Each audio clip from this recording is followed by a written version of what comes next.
Alors Fabregas, honnêtement, j'ai un immense respect pour toi. J'ai un respect pour toi qui est énorme. Ça, y a pas de débat là-dessus. On te respecte et on te respectera toujours. T'as été formé au Barça. T'as joué au Barça. Ton passage au Barça, t'as fait des très belles choses. Y a pas de problème là-dessus. Mais frère, de quoi tu te mêles? Fabregas, de quoi tu te mêles?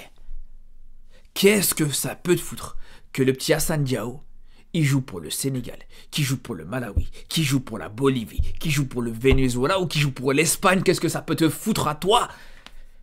T'es son entraîneur. Du côté de Com en Serie A, il n'y a pas de problème. Entraîne-le. Entraîne-le, fais ton travail, entraîne-le. Parle-lui de tactique, parle-lui de son placement. Dis-lui que, voilà, tel joueur il doit le prendre au marquage, tel joueur il doit le presser, Mais le reste, qu'est-ce que ça peut te foutre? Qui joue pour telle sélection ou telle sélection? Donc là, carrément, dites-vous, publiquement, Fabregas, il s'est permis de dire, ouais, Hassan Diao, il devrait pas choisir le Sénégal, il devrait jouer pour l'équipe d'Espagne. Mais ce mec est fou. Mais d'où c'est autorisé déjà de faire ça, déjà pour commencer? Parce que déjà, je vous dis la vérité, on parle de Fabregas, mais déjà de base, pour moi, ça c'est quelque chose qui doit être totalement interdit. Pour moi, la FIFA, elle doit sanctionner toute personne, tout entraîneur, tout joueur, tout président, directeur sportif qui veut influencer un joueur dans son choix de sélection, les gars. Je vous dis la vérité. Parce que ça devient une dinguerie à quel point des joueurs subissent des pressions énormes de leur club, de leur coach, de leurs dirigeants, de leurs agents, On est où là, les gars, sérieusement? On est où? Même ça, vous allez le décider à notre place. Même ça, vous allez décider à la place des joueurs. Aujourd'hui, même un joueur africain, même sa sélection, son équipe nationale, son pays dans lequel il veut jouer, même ça, vous allez pas le laisser faire. Même ça, vous voulez décider à sa place. Parce que le pire, les gars, imaginons 2 secondes, un entraîneur d'origine africaine, d'origine subsaharienne, un entraîneur maghrébin, peu importe, qui fait la même chose. Imaginez un entraîneur d'origine africaine qui veut essayer d'influencer un binational franco-sénégalais par exemple, à ne surtout pas choisir la France et à choisir son pays, à choisir le Sénégal. Imaginez-vous dans quelle sauce le pauvre entraîneur il serait à ce moment-là. Ça l'aurait pas lâché. Ah, c'est scandaleux. Ah, mais il n'a pas le droit d'influencer le joueur. Ah, mais il y a un conflit d'intérêts. Il veut que son joueur il joue pour son pays d'origine. Il aurait été dans une sauce intégrale. Mais là, quand c'est Fabregas, il n'y a pas de problème. Quand c'est des Turel, il n'y a pas de problème. Quand c'est des Claude Puel à l'époque, il n'y a pas de problème. Encore aujourd'hui, Adil Rami, alors qu'on le croit ou pas, moi j'ai tendance à croire que Rami peut-être exagère peut-être par rapport à ça, mais même quand on voit que Claude Puel a mis des pressions à Adil Rami pour que Rami choisisse l'équipe de France à la place de choisir l'Algérie, quand on voit Olas, il a fait ça toute sa carrière, à mettre de la pression sur les joueurs d'origine algérienne pour qu'ils choisissent la France aussi, les gars, c'est devenu normal en fait, c'est devenu normal. Et c'est là où je vous dis, pour moi, c'est quelque chose qui doit absolument être changé, qui doit être sanctionné, les frères. Parce que là, on est dans une situation où, il faut le dire, les gars, le petit Hassan Diao, il est dans une situation claire. Le mec, il est dans la liste du Sénégal, apparemment, et dans la liste, ou dans la pré-liste de l'Espagne. Il a les 2 sélections qui le veulent, alors chacun de manière différente, on va dire, mais les 2 sélections le veulent.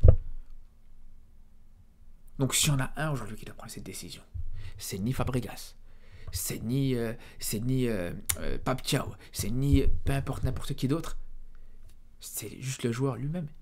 Il a les 2 sélections qui le veulent, le choix il doit se faire de lui-même, les frères. C'est aussi simple que ça, parce que j'ai envie de vous dire, les gars, dans tous les cas, on va pas se mentir, les frères.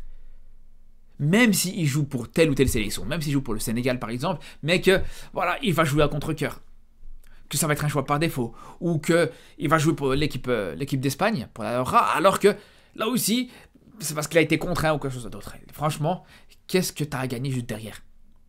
Vraiment. Moi, je vous le dis, les gars, vous savez très bien, moi, qu'un joueur qui veut pas jouer pour le Maroc, qui ne se sent pas marocain, par exemple, j'ai pas besoin de ce qu'il joue pour le Maroc. Bonne continuation à lui, qui joue pour l'équipe de France ou pour n'importe quel autre pays, et tant mieux pour lui. Et on va parler ça dans quelques jours, justement, un Marocain sénégalais, avec Issa Diop, parce qu'il y a une rumeur autour de lui par rapport au Maroc, mais ça c'est encore un autre débat. Mais tout ça pour dire, les gars, un joueur qui ne se sent pas d'une sélection, qui ne joue pas pour cette sélection-là, c'est aussi simple que ça, les frères. Après, c'est vrai que si on doit parler de son choix, et la vérité, parce que c'est là où pour moi ça me dérange, l'intervention de Fabregas, parce qu'elle est égoïste de sa part. Elle est égoïste de sa part, et j'en parlais avec mon frère hier, Parce qu'on se posait la question, on se dit, mais de quoi il se mêle, sérieusement, vraiment? Qu'est-ce que ça peut lui foutre qu'il choisisse le Sénégal, qu'il choisisse l'Espagne? Qu'est-ce qu'il a à gagner par rapport à ça? Et c'est là où j'en suis arrivé à une théorie. Moi, je suis persuadé que ce genre de sélectionneur, plutôt justement, la plus révélateur, ce genre d'entraîneur qui influence les joueurs binationaux à choisir telle ou telle sélection, et là on prend l'exemple de Fabregas qui veut influencer Hassan Diao à choisir l'Espagne, c'est parce qu'il sait très bien qu'à un moment donné ou à un autre, il aura peut-être une opportunité d'être sélectionneur de la sélection espagnole, d'entraîner cette sélection espagnole. C'est tout à fait une possibilité, une opportunité qu'il pourrait avoir dans sa carrière à un moment donné ou à un autre. Et tout simplement, j'ai envie de vous dire, les gars, c'est une manière aussi, peut-être pourquoi pas, d'accéder et de gagner des points auprès de la fédération espagnole. Ah, mais c'est sûr et certain que tu permets à la fédération espagnole de récupérer des Hassan Diao, de récupérer des Yamal, des Nico Williams, des joueurs binationaux de cette qualité-là. Bah, c'est sûr que voilà, juste derrière la fédération espagnole, elle va t'avoir à la bonne, entre guillemets. Tu vas gagner énormément de points et tu as déjà une première opportunité de travailler avec cette sélection espagnole. Donc déjà là, il y a un premier conflit d'intérêt. Mais il y a un deuxième conflit d'intérêt parce qu'il va penser sur le long terme et il va se dire peut-être qu'un jour, je vais travailler avec cette sélection espagnole, je vais être entraîneur de cette sélection espagnole. Donc peut-être qu'un jour, j'aurais bien aimé que j'ai à ma disposition un joueur comme Hassan Diao qui a énormément de qualité. J'ai fait une vidéo là-dessus il y a quelques jours d'ici, je vous invite à la voir. Franchement, une très belle vidéo où je vous présente ce joueur-là qui est très peu connu et qui est vraiment exceptionnel. Et c'est pas pour rien que cette équipe d'Espagne, elle le veut clairement, et on sait très bien. En Espagne, il n'y a pas énormément de joueurs binationaux, des joueurs d'origine africaine qui ont joué, ou qui ont leur chance, ou qui ont... Voilà, il y en a eu quelques-uns, ça commence à arriver de temps en temps, petit à petit plutôt. Mais c'est pas comme si c'était vraiment une valeur sûre comme en France, par exemple. Donc c'est là où je vous dis déjà, si l'Espagne est intéressée par lui, ça montre déjà qu'il a des qualités énormes. Comme je disais, une phrase très simple pour le résumer, c'est un joueur qui a le style et peut-être la génétique sénégalaise, avec un joueur très costaud, très affûté, sans rentrer dans la caricature, bien sûr, voilà, sans rentrer dans la caricature, mais voilà, au niveau du gabarit, voilà, on voit que c'est un joueur qui a ce gabarit et cette morphologie, comme peuvent avoir beaucoup de joueurs d'origine sénégalaise, par exemple. Encore une fois, sans rentrer dans la caricature, les frères. Parce qu'on peut prendre un exemple comme Iliman Ndiaye ou certains joueurs un peu plus trapus, enfin plus justement, plus petits, moins volumineux, moins massifs. On sait que, voilà, il n'y a pas que ça. Mais bref. Mais il a cet aspect athlétique, ce gabarit athlétique, et d'un autre côté, il a cet aspect technique, avec la formation espagnole, avec... cette formation qu'il a pu avoir et qu'il a pu acquérir du côté de l'Espagne. Et c'est pour ça que pour moi, c'est un joueur qui peut être et qui est déjà très complet. Mais bref, c'est pas le but de faire, comme je vous disais, la présentation de ce joueur-là. Mais tout ça pour dire, les gars, tout ça pour dire, pour revenir à Fabregas, là où pour moi, je trouve que c'est très malsain, le fait qu'il se mêle de ça, que c'est très malsain, le fait qu'il rentre là-dedans, c'est que, au-delà de ça, il pense même pas au bien de son joueur. Parce que si à la limite,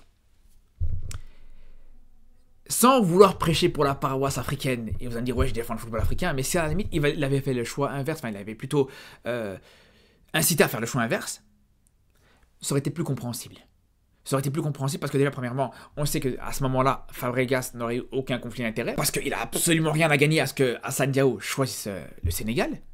Donc on sait que, voilà, s'il le dit, il conseille à Hassan Diao de choisir le Sénégal, c'est que clairement, il pense que c'est une solution positive et qu'il sait qu'il n'aura pas de conflit d'intérêt par rapport à ça, qu'il n'a rien à gagner. C'est une première chose.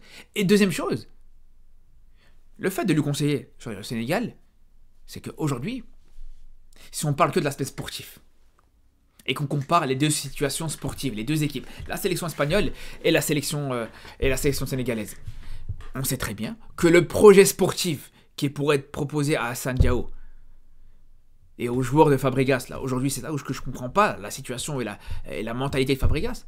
C'est qu'aujourd'hui, il a un joueur qui est Hassan Diao, qui a la possibilité de s'épanouir dans un projet sportif du côté du Sénégal, où il aura du temps de jeu, où il va jouer la CAN, où il va jouer la Coupe du Monde, où il sera titulaire indiscutable, où ça sera la future star de son pays. Et j'aimerais aller plus loin, les gars, même de son continent, pourquoi pas. Ou alors, de jouer dans une sélection espagnole, où ça va être bouché, où ça va être éternellement la doublure de Yamal. C'est aussi simple que ça. Soit Yamal, soit Williams, parce qu'il peut jouer les deux côtés. Mais dans les deux côtés, ça sera très compliqué pour lui de s'imposer, ce qui est tout à fait normal. Donc c'est là où je vous dis, pour moi, c'est là où c'est malsain encore plus, parce que normalement, t'es entraîneur, tu veux le bien de ton joueur. Tu veux que ton joueur il s'épanouisse, tu veux que ton joueur il choisisse un projet sportif qui pourrait lui convenir. Et à la place. Voilà. C'est là le problème, c'est là où ça me dérange. C'est là où je vous dis, Fabregas, mêle-toi tes affaires. Franchement, en plus, il fait du très bon travail du côté de Com. Il n'a pas un effectif exceptionnel. Déjà, le fait qu'il a recruté Assane Diao, c'est déjà une très très bonne chose. Et c'est là où je vous dis, les gars, c'est vraiment dommage que voilà, il rentre dans ce genre de choses, dans ce genre de voilà, de décisions, ou plutôt d'influence dans ces décisions. Pour moi, c'est vraiment pas normal du tout, les gars, je vous dis la vérité. Et c'est là où j'insiste là-dessus, parce que vraiment, la FIFA doit vraiment faire une règle, une loi par rapport à ça, où chaque entraîneur doit se garder son avis pour lui, où chaque dirigeant, directeur sportif ou quoi que ce soit d'autre, doit pas influencer son joueur de choisir telle ou telle sélection, ni d'un côté ni de l'autre. C'est aussi simple que ça. En tout cas, on va suivre ça de très près parce que voilà, ce feuilleton va être très bouillant au fur et à mesure des jours avec Assane Diao et son choix tout simplement. Sur ce les frères, je vous dis à très vite pour de nouvelles vidéos et surtout d'ici là, prenez soin de vous.